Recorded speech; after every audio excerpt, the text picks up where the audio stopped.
for you, Khris, just as you were trying to get to your spots tonight, what were you seeing? Obviously, you've had games like this in the series where you were able to get your spots, but just kind of what were you seeing from your teammates to get you in those positions? Just being patient, try to read the defense. I think as a group we knew when to drive it, when to attack who, when sometimes just make a simple play. I think that's what it's all about tonight, just being solid and being patient but playing with pace at the same time. For you, we haven't seen you get a ton of catch-and-shoot looks in this series, and I think you get back-to-back threes in the second quarter. Just kind of what was going through your head as you see Giannis kick, find you, and you're able to get a catch-and-shoot look clean? Yeah, I think that came a lot with playing with pace and also, everybody doing their work on the offensive glass. Pick out threes was huge for us tonight. Playing with pace, everybody getting downhill, collapsing the defense, and, just playing out of that. That was the best thing for us all night. And then, obviously, Giannis is right there with you. He kind of has one of those classic runs in the third and fourth quarter where he's just getting downhill, living at the rim. What do you see from him from an aggressiveness standpoint tonight? Just being aggressive, playing with pace, giving him space. And, he does a great job, especially tonight, to find that balance to where he could get to the rim, but then also finding teammates on kickouts. That was huge for us tonight. Jim, go ahead. All right, sorry about that, Khris. Just walk us through the end of the third there. They get within 5. You have a bucket after a hard missed 3, and then obviously the lob to Giannis, and then the putback at the buzzer. How did you see those final 30 seconds there? Just keep playing. That's about we knew they were going to go on runs, but we have to stand strong during those runs and then fight back or attack back, especially after misses. We were able to do that. I don't know if you know this in the moment or could feel it in the moment, but, when you guys got up by double digits, Kevin tried to take you, I think, one-on-one, Giannis as well. He lost the ball. There were turnovers there.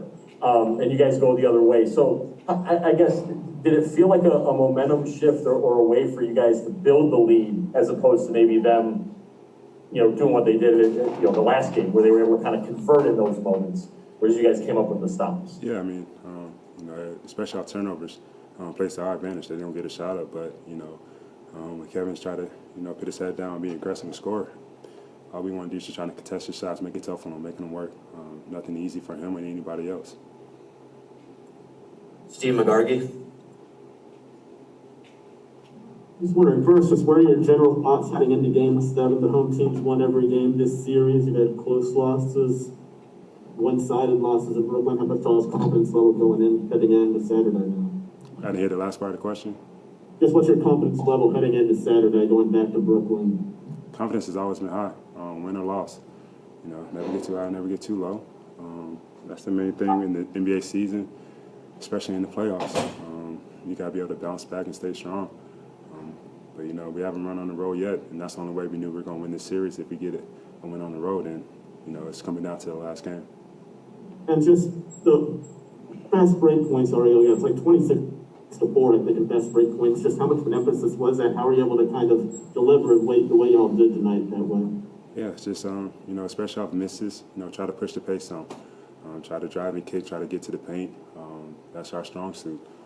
After makes and after misses, just, playing with pace in our offensive sets, just be aggressive. Malika Andrews. Hey, Khris, both Kevin Durant and Bud mentioned that your performance was timely. It was something that it happened when it needed to happen. I'm wondering for you, when you need something like that in a time you need it, what makes it so that you can come through in those moments of potentially pressure? I don't think about any type of pressure at all. It's a basketball game. As simple as that. I know it's lose or you go home, but at the same time, it's just basketball. We got to have fun with it, and those moments are fun when, the game's on the line. I think, fans don't really see the real talking trash or, the real competitive spirit in open gyms during the summer times when games are close and guys got to get kicked out the court. But, that's a lot where it starts. And that's all, I go to in my mind is just thinking about, summer workouts, summertime, having fun. But now it's just an official building with people watching. Thanks, Khris. Steve Ashburn. Hi, Khris. When things are going well for a team offensively, it's often said that, that shot making, it's almost contagious. with your teammates going 2 of 25 from 3, how did you make sure that that wasn't contagious with you? Was there sort of a pride factor almost? I need to make some threes here because we're struggling from the arc. Nah, I'm not gonna put it on myself. I don't think anybody on this team is gonna put it on themselves to, especially outdo our teammates, whether they're shooting or not, or say I got to do it by myself. That's not the type of team we are. That's not the type of player I am. I thought everybody had great shots. They just missed them. Hopefully we can make them all Sunday night or Saturday night or whenever we play next. But it never comes down to somebody's not doing it, so I got to do it. No, it's a group, collective effort. And there's a lot of talk about Brooklyn's big three. It's been a little bit different for this series because of the injuries. But you and Giannis and Drew scored as many points as Brooklyn's entire team tonight. You guys feel you can go toe-to-toe and eyeball to eyeball with their 3 stars? I mean, I don't know what you expect me to say. I guess. It probably wouldn't say no. Man, it don't matter. Win or lose, we think we could beat anybody. Just like any team, it doesn't matter who's who. We're all NBA players. So, yeah. Thanks. Thanks, Khris.